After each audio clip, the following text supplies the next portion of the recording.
Let's see how to make use of this new information, how to modify a URL or a web address by using the @ symbol to put something before the URL that allows us to trick the user into thinking they're going to www.facebook.com, for example, and really send them to our Kali Linux computer.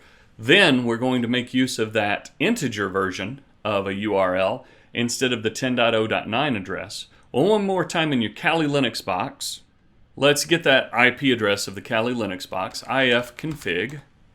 Make sure we're still on a 10.0.9.4 address, and let's copy that, or 10.0. Whatever your address is fine. Come back into Chrome, make sure that we can still pull up our web page, make sure that you're still running the Social Engineering Toolkit.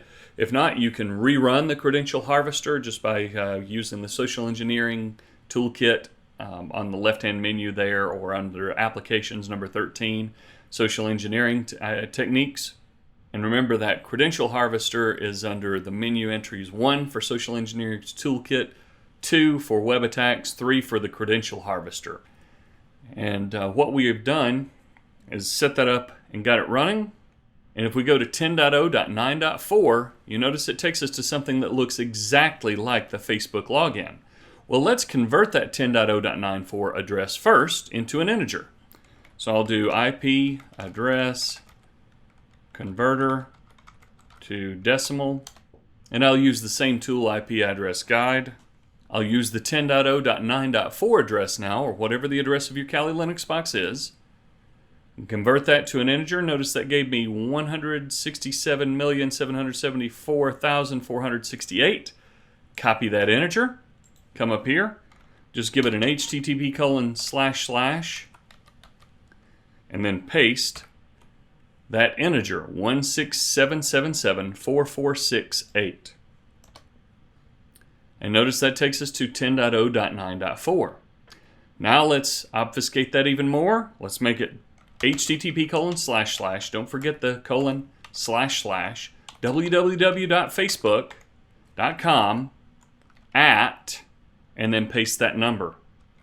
And let's go ahead and copy this whole address, because that's what we're going to use in our new version of the Spear-Phishing email. www.facebook.com @ 167774468. If you copied that address from the IP address converter correctly, now we should be able to copy that, and let's hit enter. And remember, this www.facebook.com @ is going to treat it like there's a username, www.facebook.com @ this web server address. And that http:// before it means that it'll force us to go to this address that's represented by this integer. So let's see what happens. I just hit a link called http:// www.facebook.com @ a long integer, and it gave me my Kali Linux box. So let's go back to our Gmail email, and we're going to change out all of those links, not with 10.0.9.4 that looks obviously like a phishing email, but with www.facebook.com with that http:// before it, @ and some number. That's going to look like a web address, in fact the facebook.com web address, with just some other information like a username or something else after it. Most people won't spot this type of attack. So copy this address, www.facebook.com, make sure your http:// is before it, @ and your Kali Linux box's address, and we'll come back over into Gmail on any of our other computers, and we'll be able to craft the email. So I've pulled open that email that I sent earlier. I'm going to forward it one more time. I'll send this to one of my addresses. I will clean up any extra in the email. And now I'm going to click on each of those links. I happen to be using Gmail, but you can right-click in Microsoft Outlook or whatever other email program you're using. Just select the text. Sometimes it'll ask you to do that. And we're not going to give it that obvious phishing email address 10.0.9.4. We're going to give it this new, much more difficult to spot, http:// www.facebook.com @ 167774468. This URL is very difficult even for experienced people to understand as a phishing email address or phishing website address, www.facebook.com at this address, that's going to be a really tough one for even your most experienced users to spot.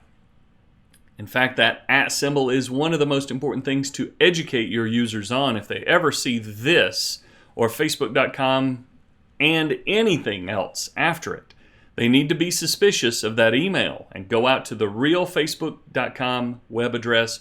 Don't don't just click through an address in an email. But I'm going to change all. I'm going to copy that one more time. Copy it.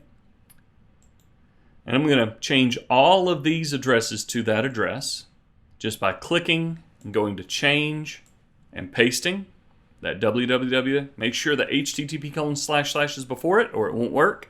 At www.facebook.com at the integer version of our 10.0.9.4 address in this case for our Kali Linux computer.